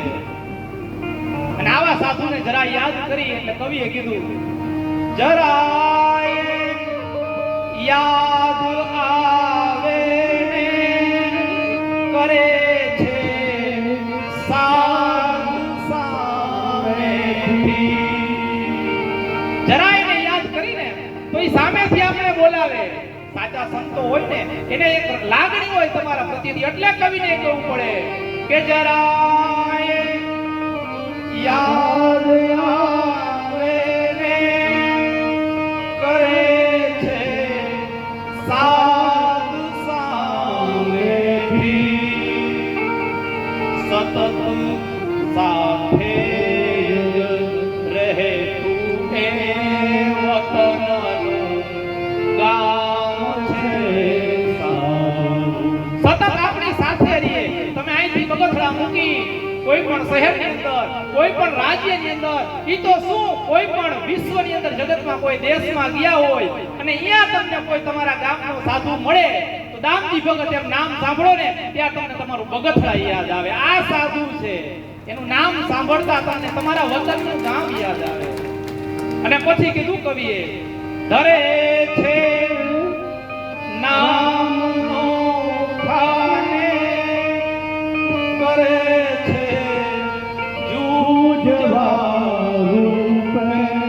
દરેક સાધુ છે એના નામ અલગ અલગ. તમારા ગામમાં દામજી ભગત, એમ જ અહીંથી આગળ જાઓ ક્યાંક સવા ભગત, ક્યાંક અમારે નાથા ભગત સતત શ્રી રામ જય રામ જય રામ ની ધૂનનો નાદ ફેલાવે છે. નાથા ભગત, આંબા ભગત, કોઈ ગામની અંદર કોઈને કોઈ આવો બાવલિયો છે, ક્યાંક જન્મથી સાધુ થયો હોય તો ક્યાંક પોતાના કર્મથી સાધુ થઈ અને અલગને જગાવે છે. એટલે કવિને કેવું પડે કે ધરે છે નામનો ખાને, ફરે છે જૂજવારું કહે, તમારા શ્યામ છે સાધુ, અમારા રામ છે સાધુ. કવિએ કીધું કે સાધુ તો ગમે એ નામે ગમે તે સ્વરૂપે જગતની અંદર વિચરણ કરે, અને તમારા કૃષ્ણ કયો કે અમારા રામ કયો એને પણ કીધું કે ઈ પણ સાધુ છે. વિચાર કરો, આપણે હાલતા ચાલતા કોઈને ભગવાન કહી દઈએ કે તારા જેવો તો ભગવાન પણ નહીં, પણ સાધુ છે ઈ ભગવાનથી પણ શ્રેષ્ઠ છે. એટલે અહીંયા જનકજી મહારાજે એક સાધુના મુખેથી, સંતના મુખેથી વચનો સાંભળ્યા કે હે જનક, તારી ધનસ યજ્ઞની શાળા છે, ખૂબ સુંદર છે. એટલે એના આનંદનો પાર. અને હવે અહીંયા આખી સભા ખીચોખીચ ભરાઈ ગઈ છે, અને તુલસીદાસજી મહારાજ જેના માટે આ યજ્ઞ ધનુષ યજ્ઞ થયો છે એના પ્રવેશને કરાવતા લખે છે, રંગ ભૂમિ જવસિય પગુધારી. શ્રી રામ જય રામ, જય જય રામ. રંગ ભૂમિ જવસિય પગુધારી. શ્રી રામ જય રામ, જય જય રામ.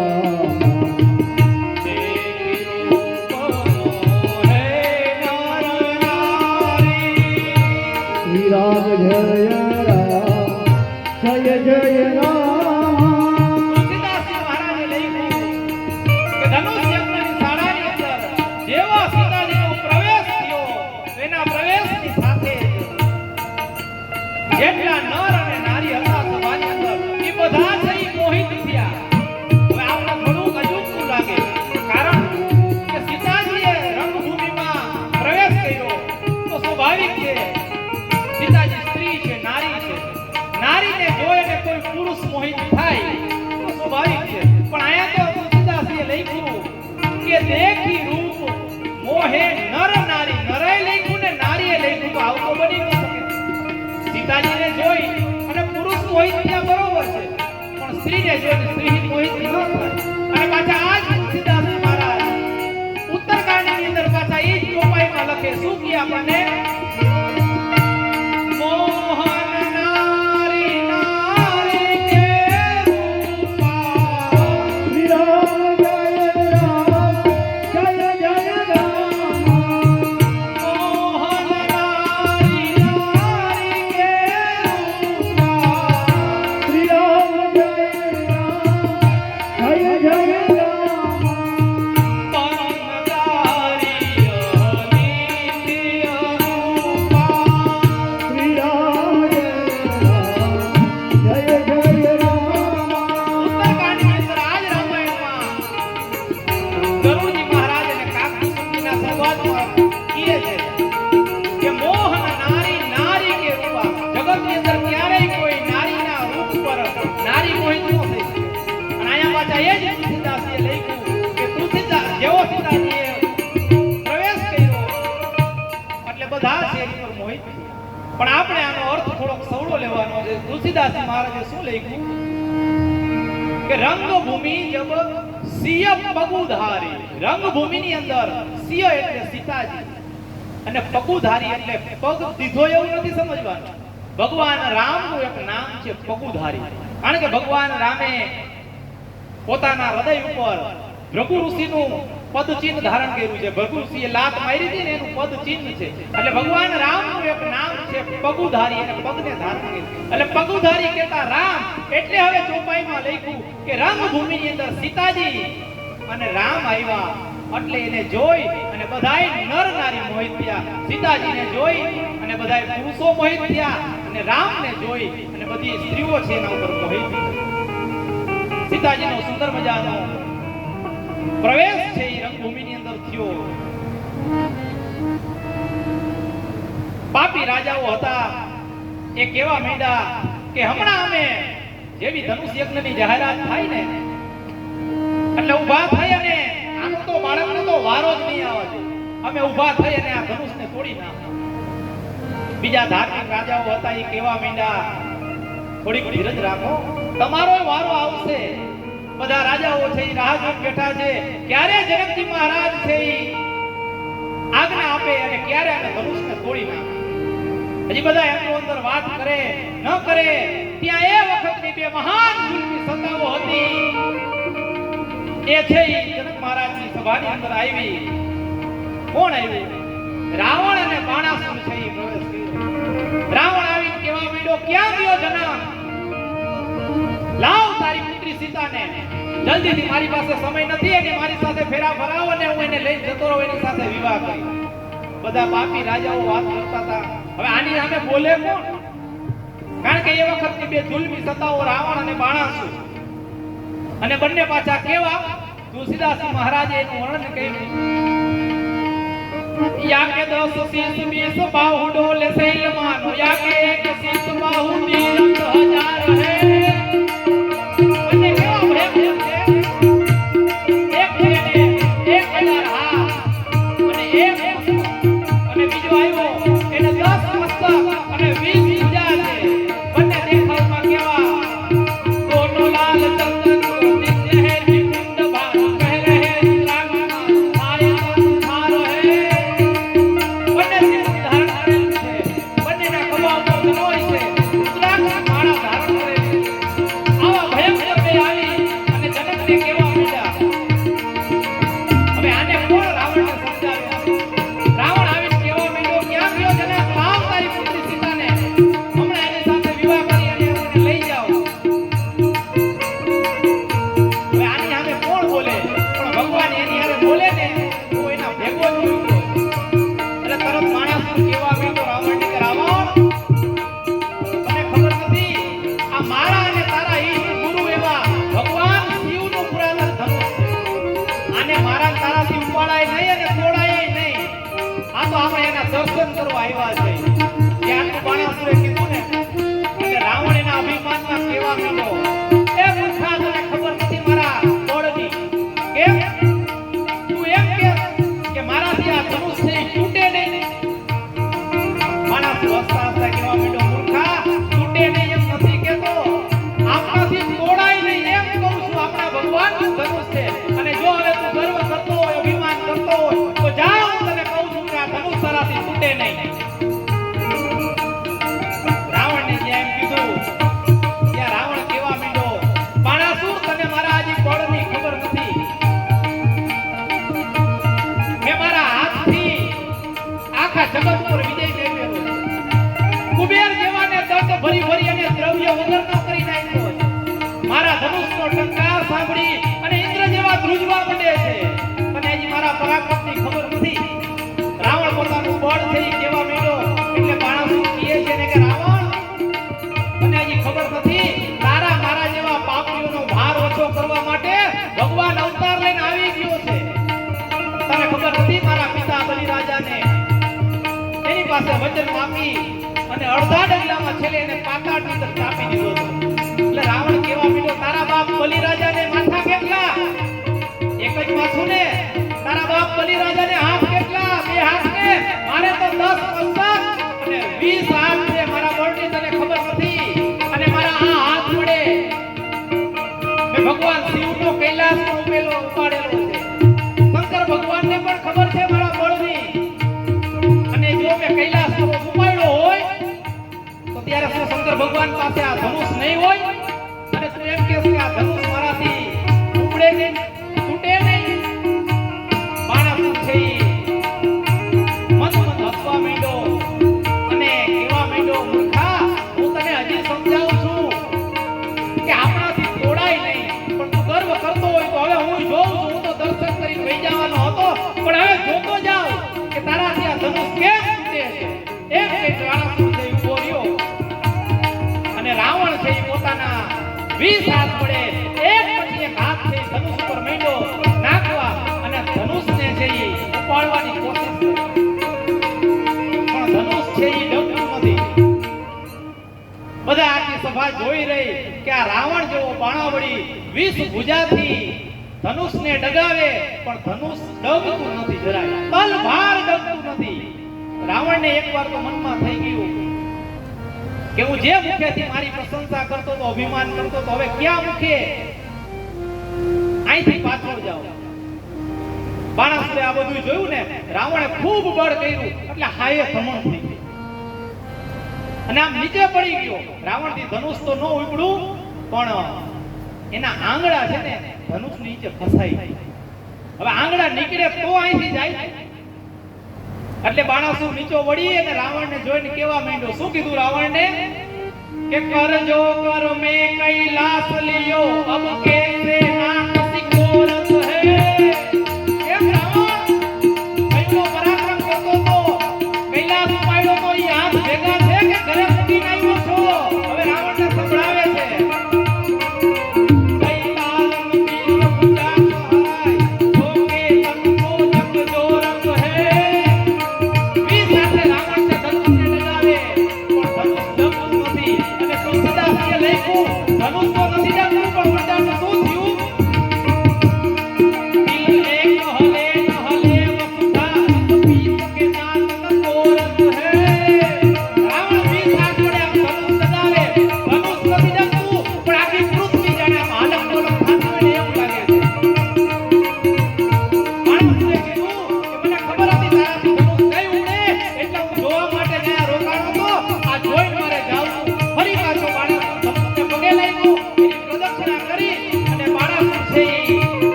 પોતાનું અભિમાન સભા વચ્ચે કીધું અને હવે તલભાર એનાથી કાંઈ થયું નહીં ને એટલે માણસ મોકો ગોતે. જાવું હોય ઘણું પણ કંઈક બહાનું તો જોઈ ને જવા માટે. એમાં દેવતાઓ સમજી ગયા એટલે દેવતાઓએ આકાશમાંથી આકાશવાણી કરીને કીધું, એ રાવણ, તારો ભાઈ કુંભકર્ણ અને એની દીકરી કુંભનિશી છે, એનું મધુદૈત્ય નામનો દાનવ છે, હરણ કરીને જાય છે. એને બચાવ્યું તો જા બચાવ. તારો પુત્ર ઇન્દ્રજીત છે ઈ યજ્ઞમાં વ્યસ્ત છે. તારો ભાઈ વિભીષણ છે ઈ જપ કરે છે અને તારો ભાઈ કુંભકર્ણ છે ઈ તો નિદ્રાધીન છે, નિદ્રા અવસ્થામાં છે. જો તારે એને બચાવ્યું તો જા, આટલું બાનું તો ઘણું. તરત રાવણ ઊભો થયો અને કયો કેવા માંડ્યો, હમણાં હું એને બચાવીને આવું છું. હવે આવે ખરો પાછો, આખી સભા વચ્ચે નાક કપાવીને જાય ને પાછો આવે ખરો. રાવણ ગયો, આખી સભા સ્તબ્ધ બની ગઈ. કારણ કે કેટલાય પાપી રાજાઓ છે ને બેઠા બેઠા બળનું પરાક્રમ પોતાનું વર્ણન કરતા હતા ને કે અમે પેલો વારો લઈને હમણાં ધનુષ તોડી નાખશું. એ બધાય છે એમાંથી 50% રાજાઓએ તો મનમાં જ વિચારી લીધું કે જો રાવણ જેવાથી આ તલભાર ડગે નહીં તો આપણાથી આ ધનુષ ઉપડે નહીં. એટલે અડધા રાજાઓએ તો એમ છે ઈ માંડી વાળ્યું કે આપણે ધનુષ ઉપાડવા જ નથી જવું. અને હવે અહીંયા જનક મહારાજે કીધું એના બંદીજનોને કે મારી જે પ્રતિજ્ઞા છે એ પ્રતિજ્ઞા તમે બધા રાજાઓને ક્ષત્રિયોને કહીને સંભળાવો. ને જનક મહારાજના બુદ્ધિશાળી ભાટચારણ હતા, બંદીજનો હતા, એને ઊભા થઈ અને સભાની વચ્ચે આવીને જનક મહારાજની પ્રતિજ્ઞા હતી એને જાહેર કરી કે બોલે બંદી વચન વરાયને સુનહુ સકલ મહિપાલ પ્રણ વિદેહ કર કરહી હમને ભુજા ઉઠાઈ વિશાલ. અમારા બંને હાથ ઊંચા કરી અને મારા મહારાજની પ્રતિજ્ઞા કહી છે. હે બધા ક્ષત્રિયો સાંભળજો, શું છે મારા મહારાજની પ્રતિજ્ઞા. અને બંદીજનોએ કીધું કે નૃપ ભુજ બલ વિદુ શિવ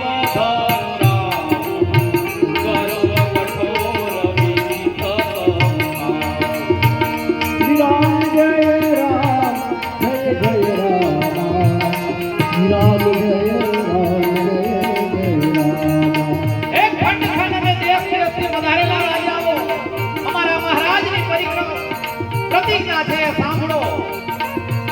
જે કોઈ આ શિવ ધનુષ છે એ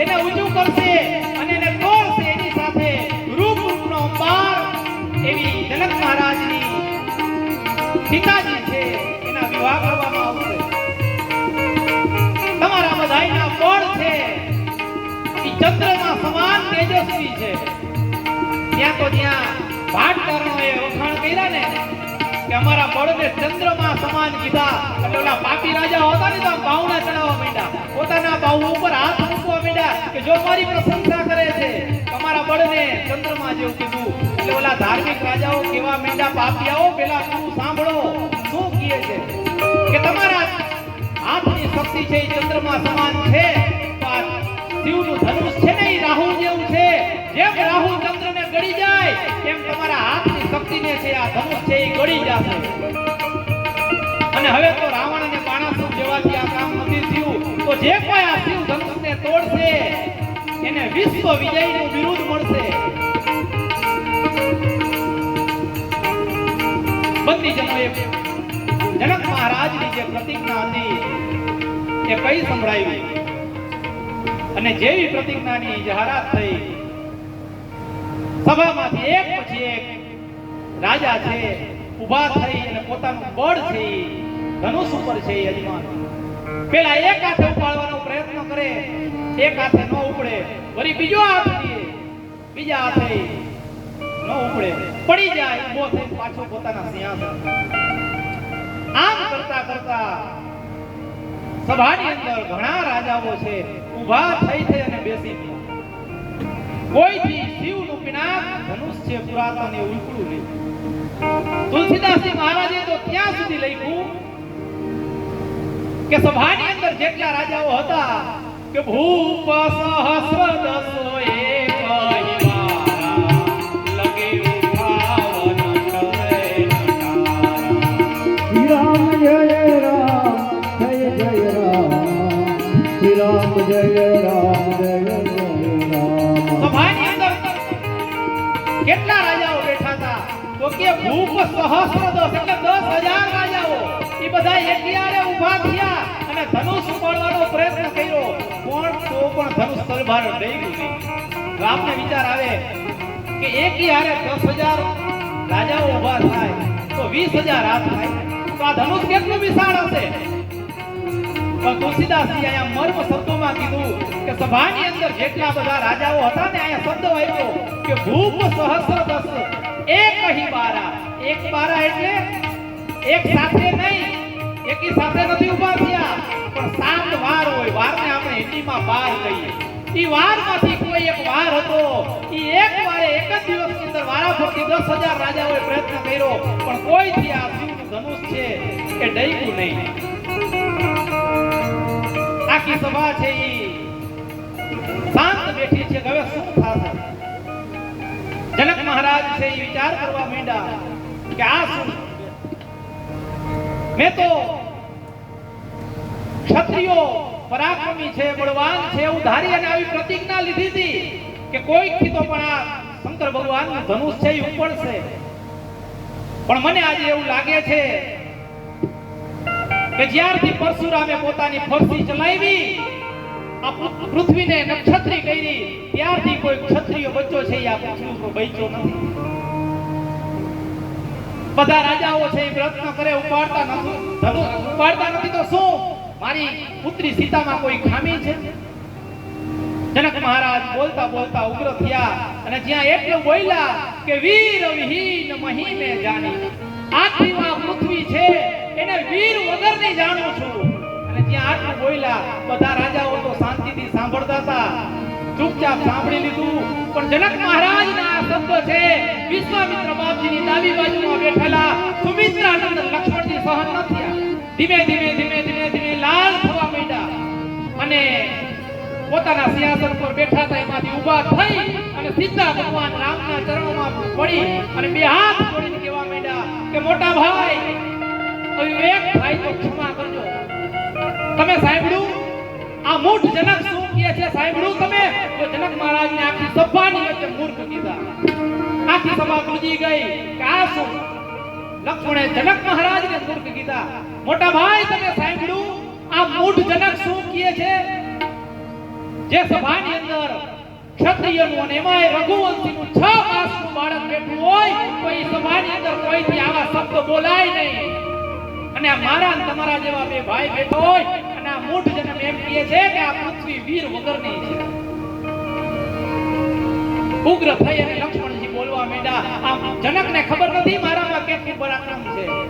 જો મોટા ભાઈ તમે મને આજ્ઞા કરતા હોય તો તમારા આશીર્વાદના બળથી આ બ્રહ્માંડને હું જેમ કોઈ કાચો ઘડો ભૂકો કરી નાખે એમ કરી નાખું. અને આ ધનુષ તો મારી પાસે તુચ્છ છે. જો તમારી આજ્ઞા હોય તો આ ધનુષને હાથ ઉપર ચડાવી જેમ કોઈ નાનું બાળક છે એ હાથમાં રમકડું લઈને ફરે એમ 100 યોજન સુધી ચાલ્યો જાઓ. આ બધુંય તમારા પરાક્રમથી કહું છું. ધીમે ધીમે ધીમે લક્ષ્મણજી મહારાજ એકદમ ઉગ્ર થઈને બોલવા માંડ્યા. જનક મહારાજને પણ મનમાં અફસોસ થયો કે થોડું ગુસ્સામાં વધારે બોલાઈ ગયું તો ખરી. લક્ષ્મણજી મહારાજે ભગવાન રામને કીધું પણ અહીંયા ભગવાન રામ છે. લક્ષ્મણજી મહારાજને કઈક ઈશારો કરે. જો આ પ્રસંગ છે ને હવે ઈશારા અહીંથી ધીમે ધીમે ઈશારાની ભાષા. ભગવાન રામે ઈશારો કર્યો. લક્ષ્મણજી ચૂપચાપ થઈ પાછા પોતાના આસને બેસી. આસને શું ઈશારો કર્યો હશે? આપણા સંતો બધાય કહે કે આવો શું ઈશારો કર્યો હશે ભગવાન? શું એમ કીધું હશે કે ચૂપચાપ બેસી જા, તારે નથી તોડવાનું, તોડવાનું મારે છે, નિરાત રાખ, હું સમય આવે એમ કીધું હશે? પણ આ ઈશારો છે એ લક્ષ્મણને નહોતો. લક્ષ્મણની બાજુમાં બેઠેલા વિશ્વામિત્ર બાપજીને હતો કે હવે બાપજી ખૂબ વિલંબ થાય છે, હવે આજ્ઞા આપો. બરાબર સમય જાણી અને વિશ્વામિત્ર બાપજીએ પોતાનો જમણો હાથ ઊંચો કરી અને ભગવાન રામને કીધું, ઉઠો હું રામ જવું ભવ ચાપા. શ્રી રામ જય રામ જય જય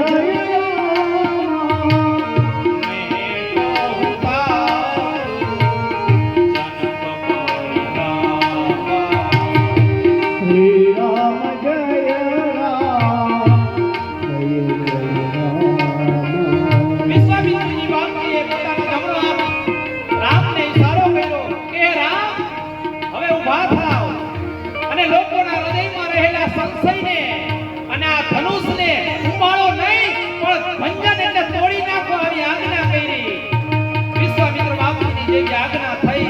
રામ છે એ ધીમે ધીમે પોતાના સિંહાસન ઉપરથી ઊભા થયા અને એક એક ડગલું ભરતા ભરતા સિંહાસન ઉપરથી ઉતરે.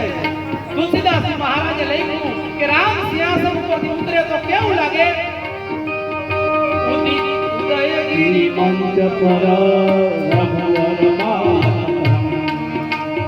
ઉદયગીરી મંચ પર રઘુવર બાપમ વિકસે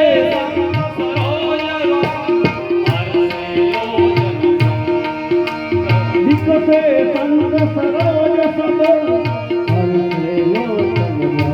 જાણે સવારના પૂર્વ દિશામાંથી ધીમે ધીમે સૂર્યનો ઉદય થતો હોય એમ રામ ધીમે ધીમે પોતાના સિંહાસન ઉપરથી ઉતરે. જેમ સૂર્યનો ઉદય થાય અને બધા કમળ છે ખીલે એમ સંતરૂપી જે કમળ હતા એના ચહેરા ઉપર હાસ્ય આવ્યું. બધા રાજી થયા. રામ ધીમે ધીમે ઊભા થયા. ગુરુદેવના ચરણોમાં વંદન કર્યા અને મનોમન એના ગુરુ વશિષ્ઠ મહારાજ, માતા પિતા અયોધ્યામાં છે એને મનોમન સ્મરણ કરી અને યાદ કર્યા અને ધીમે ધીમે ધનુષની આગળ ચડી વધે. સભા એક રીતે જુએ છે કે હવે શું થશે. જે સત્પુરુષો હતા એ ભગવાન રામને જોઈને મનોમન કહેવા માંડ્યા કે આનાથી નક્કી ધનુષ તૂટશે, કારણ કે આની વિનમ્રતા કેટલી છે. અત્યાર સુધી એક પણ રાજાએ આવો વિનમ્રતાથી ધનુષ પાસે પ્રવેશ નથી કર્યો. ધીમે ધીમે રામ ધનુષની નજીક આવે અને અહીંયા સુનેનાજીની ચિંતા છે એ વધવા માંડી. સીતાજીના માતા એ ઝરૂખામાં બેઠા છે એની સખીઓને કહેવા માંડ્યા કે જનક મહારાજને કેવડાવો કે આ સમાજ તો છે એ તમાશો જોવા ભેગો થયો છે. આ રામ આટલા નાના રાવણ બાણાસુર જેવાથી આ ધનુષ નો તૂટ્યું તો શું રામથી આ ધનુષ તૂટશે? રામને કેવો ખાલી ધનુષને હાથ ઉડાડી દે એટલે આપણે સીતાજી રામને સોંપી દઈએ. બાકી આને ધનુષ જો કાલ સવારે કંઈક થશે તો જગત છે ઈ મને ને તમને કહેશે. પણ સીતાજી સુનૈનાની સખીઓ પણ બુદ્ધિશાળી હોય ને એ કહેવા માંડી, મહારાણી જરાય ચિંતા કરો માં, તમને રામ જેવા નાના લાગે છે એવા છે નહીં. શું કામ? તો કે અમે સાંભળ્યું છે કે અહીંયા મિથિલા નગરીમાં આવ્યા ને ત્યાં સુધીમાં એને તાડકા અને સુબાહુ જેવાનો વધ કર્યો છે, અહલ્યાનો ઉદ્ધાર કર્યો છે, એટલે તમે એના કદ ઉપર એની ઉંમર ઉપર ન જાઓ. મંત્ર બિલકુલ નાનો હોય, લઘુ હોય, પણ એ મંત્રને વશ જો બ્રહ્મા વિષ્ણુ અને મહાદેવ જેવા થતા હોય તો એ મંત્રને મહારાણી નાનો ન કહેવાય. અંકુશ દેખાવમાં સાવ નાનું હોય, પણ મહાન ઘોડા જેવા હાથીને જો અંકુશ વશમાં કરી લે તો મહારાણી અંકુશને નાનું ન કહેવાય. સવારમાં સૂર્યોદય થાય તો સૂર્ય બિલકુલ મને તમને નાનો દેખાય, પણ એ સૂર્યના ઉદયની સાથે આખા જગતમાંથી અંધાર જતો રહે તો મહારાણીએ સૂર્યને નાનો ન કહેવાય. કામદેવ દેખાવમાં નાનો લાગે, એના પુષ્પના ધનુષ બાણ લઈ અને પૃથ્વી પર વિતરણ કરવા નીકળે, પણ જો એને વશ આખું જગત થઈ જતું હોય તો એ કામદેવને મહારાણીએ નાનો ન કહેવાય. આવા સરસ મજાના ઉદાહરણો આપી સખીઓએ સુનાનીજીના પ્રશ્ન હતો એનું નિરાકરણ કર્યું. અને અહીંયા સીતાજી છે મનોમન ગણપતિજીની સ્તુતિ કરે છે. હે ગણનાયક, તમે રામને ધનુષ તોડવામાં છે એ મદદ કરો. મનોમન ગણપતિની સ્તુતિ કરે, સખીઓ પણ એની આને સ્તુતિ કરે. એટલે અમુક સખીઓ કહેવા માંડી કે સીતાજી આ તમે ગણપતિની સ્તુતિ શું કામ કરો? કારણ કે ગણપતિ તો શંકર ભગવાનના દીકરા છે, કરવી હોય તો શિવની સ્તુતિ કરાય. એટલે સીતાજીએ કીધું કે હું ગણપતિની સ્તુતિ એટલે કરું છું કે ભગવાન શંકરનું ધનુષ છે. કાલ સવારે જો રામ તોડી નાખે પછી શંકર ભગવાન બાજવા આવે ને તો એને ખબર પડે કે ગણપતિએ ભેગા તોડાવવામાં દીકરો જ ભેગો હોય ધનુષ તોડાવવામાં, પછી આને શું કહેવું? બીજું કારણ આપ્યું કે જ્યારે આ વિશાળ ધનુષ છે એ મિથિલા નગરીમાં લાવવામાં આવ્યું ને ત્યારે હાથીની સૂંઢ વડે લાવવામાં આવ્યું. એટલે ગણપતિજીને હાથીની સૂંઢ છે એટલે ગણપતિ છે એને મદદ કરે. ધીમે ધીમે રામ છે એ ધનુષની બિલકુલ નજીક ગયા અને મનોમન પોતાના ઈષ્ટને, ગુરુને, માતા પિતાને વંદન કરી અને હવે ધનુષને કેવી રીતે તોડવું એ બરાબર છે એ મનમાં એને નક્કી કરી લીધું.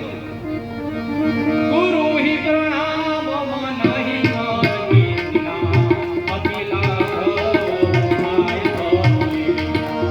શ્રી રામ જય રામ જય જય રામ, શ્રી રામ જય રામ જય જય રામ. ભગવાન રામે ધનુષની પ્રદક્ષિણા કરી. મનોમન કારણ કે ધનુષ વિશાળ છે, રામ કદમાં એનાથી નાના છે, પણ મનમાં એને વિચાર લીધું કે આ ધનુષને કઈ રીતે તોડવું. પહેલા એના ગુરુને, માતા પિતાને મનોમન પ્રણામ કરી અને પછી ભગવાન રામે છે ઈ પોતાના ડાબા હાથ વડે તે ધનુષને મધ્યમાંથી પકડ્યું. મધ્યમાંથી પકડી અને બધાએ પોતાની આંખ ખોલવામાં રહ્યા. ત્યાં ભગવાને માયા કરી અને પોતાનો જમણો હાથ છે ઈ લાંબો કર્યો. જમણો હાથ લાંબો કરી ભગવાને ધનુષને ઉપરથી પકડ્યું અને બરાબર મધ્યમાંથી પકડી અને નમાવ્યું. ત્યાં પકડ્યું ત્યાં બધાએ પોતાના હાથ છે ઈ કાનડા જે કે આમનો ભયંકર અવાજ શેનો થયો. ત્યાં બધાએ આંખ જોડે અને જોવે ત્યાં રામ અને એની સામે ધનુષના બે ટુકડા છે એ પડેલા જોયા અને તુલસીદાસ મહારાજે જાહેરાત કરી કે શું થયું?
ધનુષનો ભંગ થયો અને હવે સતાનંદ ગુરુ છે ઈ જનક મહારાજને વિધિ પ્રમાણે સીતાજીને ભગવાન રામને વરમાળા પહેરાવવા માટે લઈ આવ્યો. હવે સીતાજી વરમાળા પહેરાવવા આવે અને પછી ભગવાન પરશુરામનો પ્રવેશ થાય સભામાં. એ સુંદર મજાની અને પછી રામ સીતાના વિવાહની સુંદર મજાની કથા છે. આપણે પૂજ્યના બાપુના મુખેથી ઇન્ટરવ્યુ પછી સાંભળશું. બોલો શ્રી રામચંદ્ર ભગવાન